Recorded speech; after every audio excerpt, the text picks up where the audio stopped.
여기는 80년 된 폐교이고요. 지금은 캠프닉장으로 운영 중인 강주학교 캠프입니다. 여기에 이제 부모님이 쫙 쓰면 한 100명 서 있으면 제가 이제 하만의 유재석 같은 느낌. 이거 하다 보면 늘어요.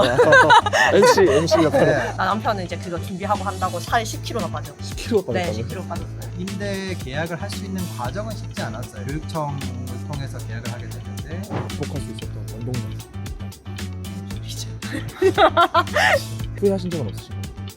있죠. 많죠. 많죠. 시골은 조금 불편한 곳이에요. 조금 아파트가 최고예요. 그거는 진짜 부정할 수가 없어요. 안녕하세요. 안녕하세요. 저희가 자연을 엄청 좋아해서 이제 아이가 태어나기 전부터 캠핑을 다녔고 이제 폐교를 이용해서 해볼 수 있겠다라는 이제 이야기를 신랑이 하게 되었고 이제 여러 가지 폐교를 보러 다니다가 여기를 이제 임대를 하게 되었습니다.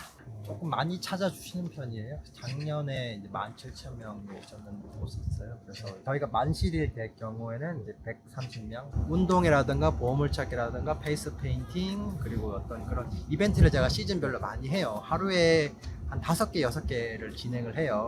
그리고 그래서 저희가 좀 전문성을 또 하고 싶어서 저희 둘 다 레크레이션 자격증을 따고 네, 그리고 저 청소년 지도사 자격증도 따서 조금 더 좀 다양한 구성으로 할 수 있도록. 운동회를 그래서 제일 좋아해요.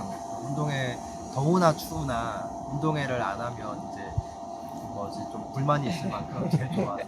네, 목숨 걸고 하세요. 경쟁심을 일으킬 수 있는 게임은 종목은 없어요. 왜냐하면 협동이라던가 어떤 그 부모와 아이가 자연스러운 스킨십을 할 수 있는 유대감을 높일 수 있는 게임 위주로만 하고 있어요. 그래서 이제 제가 여기에 이제 부모님이 쫙 쓰면 한 100명 서 있으면 제가 이제 하만의 유재석 같은 느낌. 이거 하다 보면 늘어요. MC 역할. 네. 이것도 학교 건물 중 일부였겠네요. 이 건물도. 그렇죠. 옛날에 과학실하고 예.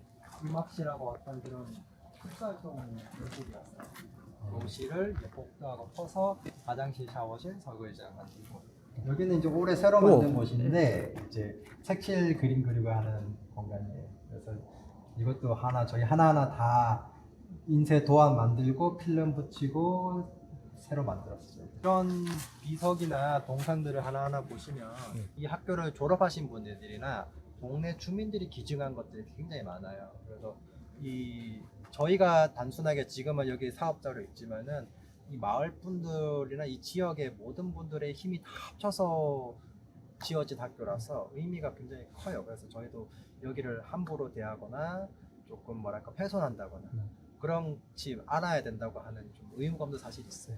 폐교를 임대하는 과정이 어땠는지. 처음 이제 학교를 왔었을 때 이제 여러 군데를 알아봤을 때 뭐 건물이 아예 없다거나 아니면은 부지가 너무 넓다거나 아니면 정비가 아예 안 되어 있다거나 그런 곳이 많았는데 여기 이제 아까 보시다시피 기숙학교로 쓰였던 곳이어가지고 수도랑 이런 설비 같은 것들이 좀 되어 있어서 공사 비용을 줄일 수 있지 않을까라는 생각이 좀 있었고 저희가 마음의 결정은 그렇게 내렸지만 사실 임대 계약을 할 수 있는 과정은 쉽지 않았어요. 이제 국유지이고 교육청을 통해서 계약을 하게 됐는데 마을 분들의 동의를 구하게 됐고 그리고 이제 교육청의 사업계획서를 제출해서 저희가 임대를 하게 됐어요. 나중에 뭐 지자체에 돌려줘야 된다는 거 그런 건 없어요? 여기도 이제 국유지를 상대로 하는 임대 계약이고 어떤 일반 상가나 아파트 전세나 그런 계약 관계와 똑같습니다. 그래서 계약 기간까지 이용할 수 있고 정말 별일 없으면 계약 기간까지 크게 그냥 계속 유지를 할 수 있을 것 같습니다. 나 남편은 이제 그거 준비하고 한다고 살이 10kg나 빠져. 10kg 빠졌다고요? 네, 10kg 빠졌어요. 그러니까 하루에 옷을 9번 갈아입어요. 네. 땀이 너무 많이 나서. 땀이 한 번 갈아입고 또 갈아입고. 원래 어떤 일을 하셨는지. 저는 이제 원래 일본어를 전공해서 무역회사를 계속 다녔었고요. 그리고 첫째 아이 출산하고 둘째 출산하면서 경력 단절을 하다가 이제 여기 캠핑장을. 실제로 살아보니 어떠세요? 우선 해야 될 일이 좀 뭔가 리틀 포레스트처럼 좀 여유롭거나 낭만이 있다거나 그런 걸 생각을 많이 하실 것 같은데 물론 그런 부분도 있지만 이제 하나부터 열까지 해야 될 일이 조금 많다는 거, 부지런하지 않으면 안 된다는 거. 뭐 마찰이라든가 그런 부분이 없었어요? 좀 충동적이지는 않았어요. 저희는 이제 5도 2촌 생활을 이제 3년간 했었고 그런 과정 속에서 저희가 잘 적응하고 잘 살 수 있을까에 대해서 진지한 고민을 많이 했고 얘기를 많이 나눴고 어렸을 때부터 영어 유치원 보내고 학원 보내고 시골 학교 같은 경우에는 혜택이 오히려 더 많아요. 시골 학교 선생님들이 교육에 좀 더 열정이 없으시냐 그런 것도 아니거든요. 또 오히려 세세하게 더 교육에 개별화 교육을 더 시킬 수 있고 여러 가지 다른 대외 활동 체험 같은 것도 많이 해요. 그래서 단지 뭐 수학이라든지 국어라든지 이런 것뿐만 아니고 여러 가지 체험을 하면서 이제 그런 프로그램이 굉장히 많아요. 시골 학교 같은 경우에는 혜택도 많고 그래서 그런 것들을 최대한 많이 이용할 생각이고 그리고 또 학원도 다니고 있고 네, 공부도 열심히 시킬 예정입니다. 시골은 무조건 불편한 곳이에요. 무조건 아파트가 최고예요. 그거는 진짜 부정할 수가 없어요. 네. 쓰레기를 버려도 편의점을 가도 모든 생활이 도시가 편해요. 근데 편하자고 사는 게 아니라 행복하자고 뭐 내 삶의 질이 만족스러우려고 사는 거잖아요. 그게 그래서 내 스스로의 삶의 만족을 더 중요시 한다면은 어떤 스스로 만들어낼 수 있는 게 시골이 훨씬 많고 할 수 있는 기회도 훨씬 많다고 생각을 해요. 네. 후회하신 적은 없으신가요? 있죠.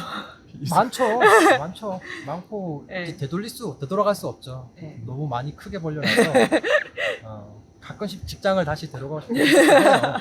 한데 뭐 직장을 들어갈 때도 마찬가지잖아요. 내가 이 직장에 왜 들어왔을까? 그런 생각을 하는 것처럼 최고의 선택은 아니지만 최선의 선택을 항상 하는 거죠. 네.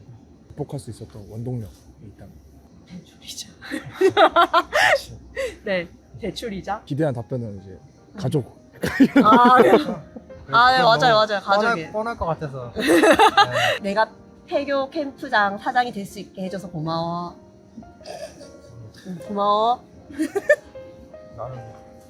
나도 당신이 옆에 있어줘서 너무 옆에 있으니까 못하겠다.